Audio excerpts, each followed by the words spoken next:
మహిమ ఘనతకు అర్హుడవు, నీవే మా దైవము. సృష్టికర్త ముక్తిదాత, సృష్టికర్త ముక్తిదాత, స్తుతులకు పాత్రుడా. Praise the lord. ప్రభువైన యేసుక్రీస్తు నామములో మీ అందరికీ శుభాలు కలుగునుగాక. నీతో నా నిబంధన స్థిరపరచుదునని దైవ కార్యక్రమాన్ని వీక్షిస్తున్న దేవుని పిల్లలను మీ అందరికీ మరొకసారి శుభాలు తెలియచేస్తూ ఉన్నాను. అలాగే నూతనంగా ఈ కార్యక్రమాన్ని చూస్తున్న దేవుని పిల్లలను మీ అందరికీ ఉదయకాల శుభాలు వందనాలు తెలియచేస్తూ ఉన్నాను. ఈరోజు దేవుని వాక్యం లూకా సువార్త 15వ అధ్యాయము 20వ వచనంలో ఇలాగు రాయబడి ఉంది. వాడింకా దూరముగా ఉన్నప్పుడు తండ్రి వానిని చూచి కనికరపడి పరుగెత్తి వాని మెడ మీద పడి ముద్దు పెట్టుకొనెను అని చెప్పి దేవుని యొక్క వాక్యం ఉదయకాల సమయంలో మనకు తెలియచేస్తూ ఉంది. తండ్రి దూరముగా ఉన్నప్పుడే తన కుమారుని చూచి వాని పరిగెత్తుకొని వెళ్ళి వాని మెడ మీద పడి వాని ముద్దు పెట్టుకొని ఇంటికి తీసుకొచ్చినట్లుగా ఇక్కడ మనము చూస్తూ ఉన్నాం. దేవుని పిల్లలారా, ఇక్కడ మనం చూస్తున్నటువంటి కుమారుడు తండ్రి ఎవరంటే యేసుక్రీస్తు ప్రభువారు ఆయన సువార్త ప్రకటిస్తున్నప్పుడు ఆయన ఉపమాన రీతిగా చెప్పాడు. ఏంటంటే, ఒక తండ్రికి 2 కుమారులు ఉన్నారు. ఆ కుమారులలో చిన్నవాడు తన ఆస్తిని తనకు రావాల్సినటువంటి ఆస్తిని తనకిమ్మని చెప్పి తండ్రిని అడిగినప్పుడు తండ్రి తన ఆస్తిని తనకిచ్చినట్లుగా మనం చూస్తూ ఉన్నాం. వాడు తన ఆస్తిని సమకూర్చుకొని దూరదేశానికి ప్రయాణమైపోయి వాడు తన ఆస్తి అంతా కూడా, తన సంపద అంతా కూడా, తన ధనమంతా కూడా దుర్వ్యాపారము వలన అతడు ఏం చేశాడంట, ఆ ధనమంతా కూడా వ్యయం చేశాడు. దుర్వ్యాపారం వలన స్నేహితులతోనూ తనకు ఇష్టం వచ్చినట్లుగా తన దగ్గర ఉన్నటువంటి ధనమంతా కూడా అతడు ఖర్చు చేసేసాడు. అంతా అయిపోయిన తర్వాత అతని దగ్గర ఏమీ లేనప్పుడు, అతడు లేని స్థితిలో ఉన్నప్పుడు తన దగ్గర ఉన్నటువంటి స్నేహితులందరూ విడిచిపెట్టి వెళ్ళిపోయారు. ఏం చేయాలో తెలియని స్థితిలో ఉన్నప్పుడు అతడు బ్రతకడానికి పందులు మేపడానికి ఒక పందుల యజమాని దగ్గరికి వెళ్ళినట్లు మనం చూస్తూ ఉన్నాం.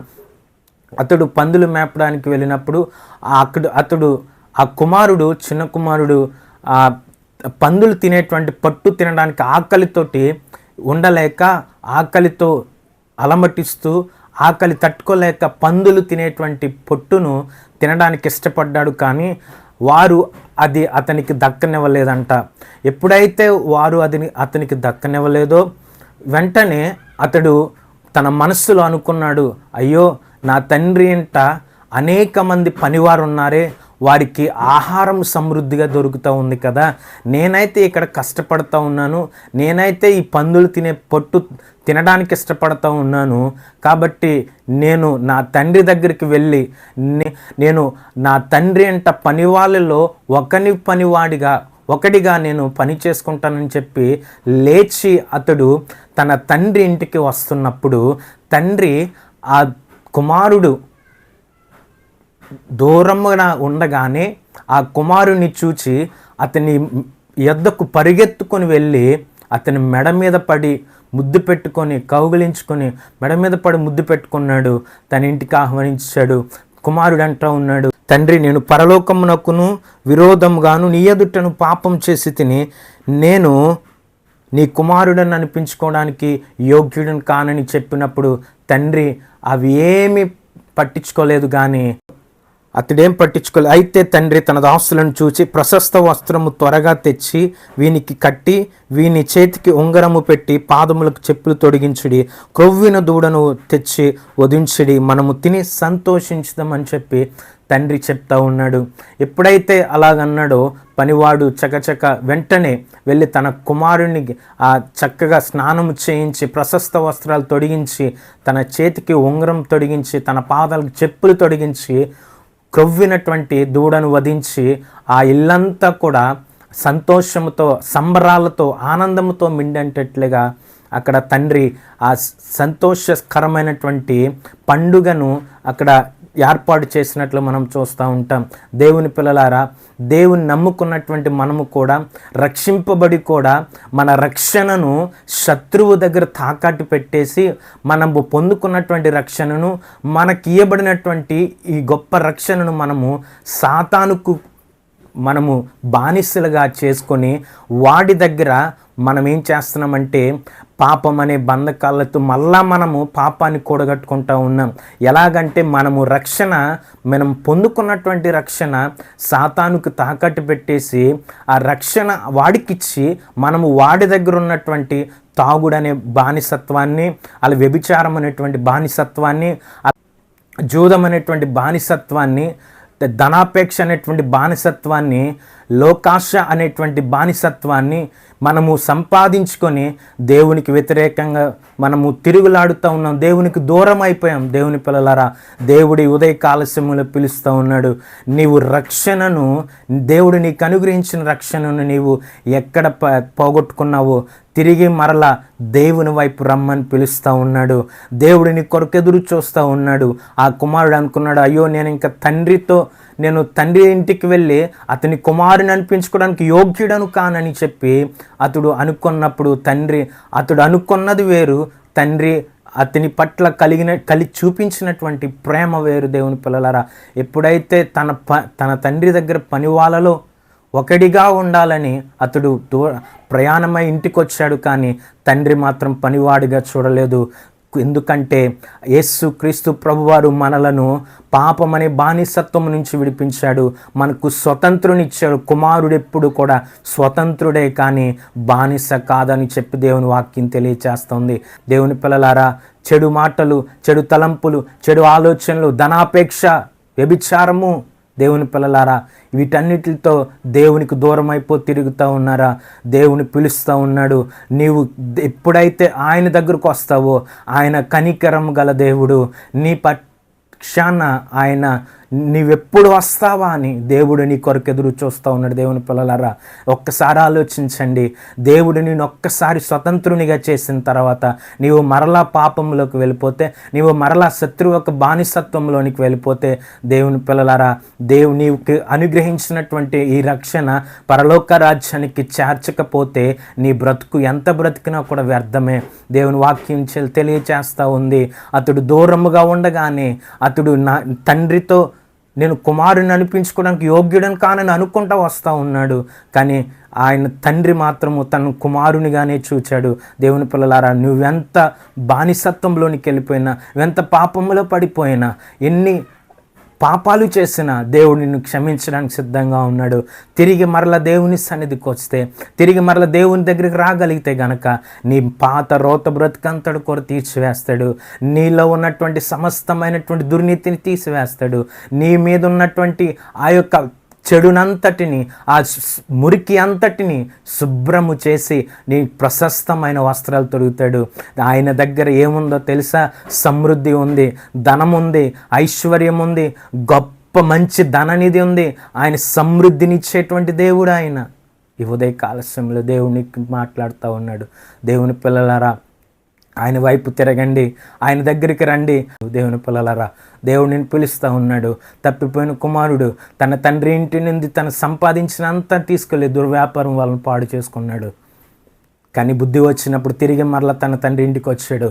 దేవుని పిల్లలారా, నీకు ఇంకా బుద్ధి రాకపోతే గనక, నువ్వు ఇంకా మారకపోతే గనక, నీకు దేవుడు నీ కొరకు సిద్ధపరిచినటువంటి పరలోక రాజ్యంలోనికి నువ్వు వెళ్ళలేవు. నీవు వెళ్ళాలంటే దేవుని సన్నిధికి నువ్వు మరలా తిరిగి రావాలి. దేవుని వైపు నువ్వు తిరిగి రావాలి. దేవుని వైపు నువ్వు తిరిగి రాకపోతే గనక నీవు నరకానికి వెళ్ళిపోతావు. సాతానుకుని వాడి అనుచరులకు నువ్వు సిద్ధపరిచినటువంటి ఆ నరకాగ్నిలోనికి నువ్వు వెళ్ళిపోతావు. దేవుని పిల్లలారా, ఈ లోకం మనది కాదు. దేవుని పిల్లలారా, ఈ లోకం మనం ఇక్కడ జీవిస్తున్నంత వరకే ఈ లోకం మనది, కానీ ఈ లోకం తర్వాత మనది కాదు.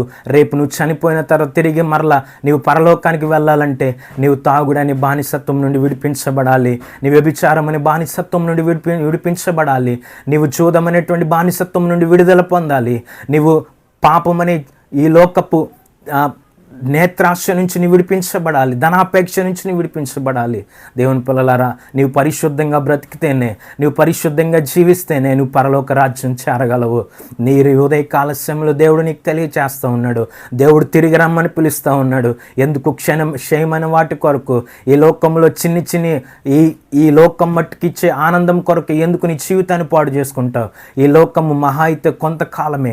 ఈ లోకం క్షయమైపోతుంది, ఈ లోకం గతించిపోతూ ఉంది, ఈ లోకం మాయమైపోతూ ఉంది. దేవుని పిల్లలారా, నిత్య రాజ్యము, మనకు యుగ యుగాలు ఉండేటువంటి రాజ్యం ఒకటి రాబోతూ ఉంది. అది పరలోక రాజ్యము. తండ్రితో మనం యుగ యుగాలు ఉండాలంటే దేవుని పిల్లలారా, మీరు మీ బానిసత్వం నుండి విడిపించబడాలి. తిరిగి మరల తండ్రి దగ్గరికి రండి. ఆయన మిమ్మలను మీ మురికి వస్త్రాలు తీసివేస్తాడు, మీకు ప్రశస్తమైన వస్త్రాలు ఇస్తాడు, మిమ్మల్ని కుమారునిగా చూస్తాడు. ఆయన సింహాసనం దగ్గర ఆయనతో ఉండేటువంటి భాగ్యాన్ని దేవుడు మీకు ఇవ్వాలని ఆశపడుతూ ఉన్నాడు. ఉదయకాల సమయంలో దేవుడు మీకు తెలియచేస్తూ ఉన్నాడు. రండి దేవుని పిల్లలారా, ఇంకా ఎంతకాలం లోకంలో తిరుగులాడుతావు? ఇంకా ఎంతకాలం దేవుని విడిచిపెట్టి తిరుగులాడుతావు? ఇంకెంతకాలం మద్యపానంతో నువ్వు బానిసై ఉంటావు? నీ కుటుంబాన్ని ఎంతవరకు పాడు చేసుకుంటావు? దేవుడు పిలుస్తూ ఉన్నాడు. తప్పిపోయిన కుమారుని చూడండి, చిన్న కుమారుని చూడండి, దూర దేశం వెళ్ళి తనకున్నదంతటిని కూడా వ్యయపరుచుకున్నాడు. ఏమి సంపాదించుకోలేదో, ఏమి కూడా కూడగట్టుకోలేకపోయాడు. అతడు పందులు తినేటువంటి పొట్టు తినడానికి ఆశపడ్డాడు, కానీ అది కూడా దొరకనేవాళ్ళు. దేవుని పిల్లరా, ఉదయ ఆలస్యంలో దేవుని పిలుస్తూ ఉన్నాడు. నీకున్నటువంటి దరిద్రనంతటిని కూడా తీసివేస్తాడు. నీకున్నటువంటి అపవిత్రతనంతటిని కూడా తీసివేసి ఆయన కుమారుని నేను చేస్తాడు. ఉదయ ఆలస్యంలో ఆయన సన్నిధికి వస్తే కనుక ఆయన నీతో మాట్లాడుతున్నాడు. ఆయన సన్నిధికి రండి. ఆయనతో మాట్లాడితే, ఆయన దగ్గరకు వస్తే దేవుడు నిన్ను గొప్పగా ఆశీర్వదిస్తాడు, నీ జీవితాన్ని మారుస్తాడు. నీకు పరలోక రాజ్యం ఒకటి ఉంది, నీవు దానిలోనికి చేరడానికి దేవుడు సహాయం చేస్తాడు. అటువంటి కృప పరిశుద్ధాత్మ దేవుడు మనందరికీ అనుగ్రహించునుగాక.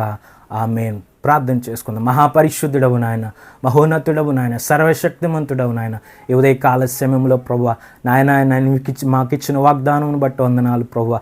ఎదుగో ప్రభువా, అతడు దూరంగా ఉండగానే ప్రభువా తండ్రి ప్రభువాని మీద కనికరపడి నాయన వాడి మీద జాలిపడి నాయన వాడి దూరం ఉండగానే పరిగెత్తుకొని వెళ్ళి ప్రభువా వాడి గౌగలించుకొని వాడి మెడ మీద పడి ముద్దు పెట్టుకొని తన ఇంటికి ఆహ్వానించాడు ప్రభువా. అతని ప్రభువా మురికి వస్త్రాలు తీసివేశాడు, అతనికి శుభ్రము చేసి ప్రభువా ప్రశస్తమైన వస్త్రాలు తొడిగించి ప్రభువా నాయన చేతికి ఉంగరమును పాదములకు చెప్పులు తొడిగించి ప్రభువా క్రొవ్విన దూడను ప్రభువా వధించి విందు చేయించాడు ప్రభువా. నాయనా నువ్వెంత గొప్ప దేవుడో ప్రభువా. తప్పిపోయిన ప్రభువా నీ వారిని తిరిగి మరలా రమ్మని పిలుస్తూ ఉన్నావు నాయన. ఈ ఉదయకాల సమయంలో ప్రభు వాక్యాన్ని వింటున్న ప్రతి బిడ్డని జ్ఞాపకం చేసుకుని ఆయన ఈ వాక్యాన్ని ఎంతమంది అయితే వింటూ ఉన్నారో దేవా, ఎంతోమంది ప్రభు పాపమని బానిసలు పడిపోయారు ప్రభు, ఎంతోమంది రక్షింపబడి కూడా ప్రభు చీకటిలో బ్రతుకుతున్నారయ్యా, అపవాది బంధకాల్లోనికి వెళ్ళిపోయారయ్యా. దేవా ఏమైనా తిరిగి మరల రప్పించయ్యా, తిరిగి మరల రమ్మని పిలుస్తూ ఉన్నావు నాయన. నాయన ఈ పాప బానిసత్వంలో విడిపించండి నాయన, బిడ్డలకు రక్షణ దయచే నాయన. ఏ పాపము వారిని బంధించి ప్రభువా నీకు దూరం చేస్తూ ఉందో వారి పాపం నుంచి విడిపించండి. నీ నామానికి మహిమ తెచ్చుకోండి. ఈ దినమంతా ప్రభువా నీ బిడ్డలతో నీ సన్నిధి ఉంచండి. వారి పనుల్లో వారి ప్రయాణాల్లో ప్రభువా నాయన వారికి వెళ్తున్న ప్రభువా నాయన ప్రతి అవసరాన్ని వారికి తీర్చండి నాయన. వారి కష్టకాలంలో వారికి సహాయం దయచేయండి. ప్రతి ఒక్కరి అనారోగ్యాల నుంచి విడిపించండి. స్వస్థత కలిగిన వారికి స్వస్థతను దయచేయండి నాయన. ఆర్థికంగా ప్రభువా చేతి కావాల్సిన బిడ్డలకు ఆర్థిక చేయూతను అనుగ్రహించండి దేవా. విగ్రహాల కొరకు నాయన ప్రార్థన చేస్తున్న బిడ్డలు నీకు చేతులుగా అప్పగిస్తున్నాను. వ్యాపార అభివృద్ధి కొరకు ప్రార్థన చేస్తూ ఉన్నాను ప్రభువా. వివాహాల కొరకు ప్రభా ప్రార్థన చేస్తూ ఉన్నాను ప్రభువా. ఉద్యోగాల కొరకు ప్రార్థన చేస్తూ ఉన్నాను ప్రభువా. ఎగ్జామ్ రాసిన బిడ్డల కొరకు ప్రార్థన చేస్తూ ఉన్నాను. మంచి మార్కులు బిడ్డలకు దయచేయండి. వృద్ధాప్యం మీ చేతులుగా అప్పగిస్తున్నాను. ఈ ఎండాకాలంలో ప్రభువా ఎటువంటి వడగాల్పులు తగలకుండా బిడ్డలకు నాయన మంచి ఆరోగ్యం దయచేయమని నీ చేతులుగా అప్పగించుకుంటూ నీ దాసులని సేవకుల కుటుంబాలను పరిచయాలను సంఘబిడ్డలందరినీ చేతులుగా అప్పగించుకుంటూ ఈ దినమంతా నీ సన్నిధి కాపుతలు దయచేసి నీ కృపాక్షేమ బిడ్డలకు అనుగ్రహించమని నజరేయుడైన యేసుక్రీస్తు పరిశుద్ధ నామములో నాయన. మరి ముఖ్యంగా ఈ కార్యక్రమాన్ని చూస్తున్న ప్రతి బిడ్డను నీ చేతులుగా అప్పగిస్తున్నాను ప్రభువా. మీరే జ్ఞాపకం చేసుకోమని నజరేయుడైన యేసుక్రీస్తు పరిశుద్ధ నామములో అడిగి ప్రార్థించి వేడుకుంటున్నాం తండ్రి. ఆమేన్. Praise the Lord. దేవుడు మిమ్మల్ని మీ కుటుంబాలను దీవించి ఆశీర్వదించునుగాక. ఆమేన్. సృష్టికర్త ముక్తిదాత, సృష్టికర్త ముక్తిదాత, స్తుతులకు పాత్రుడా.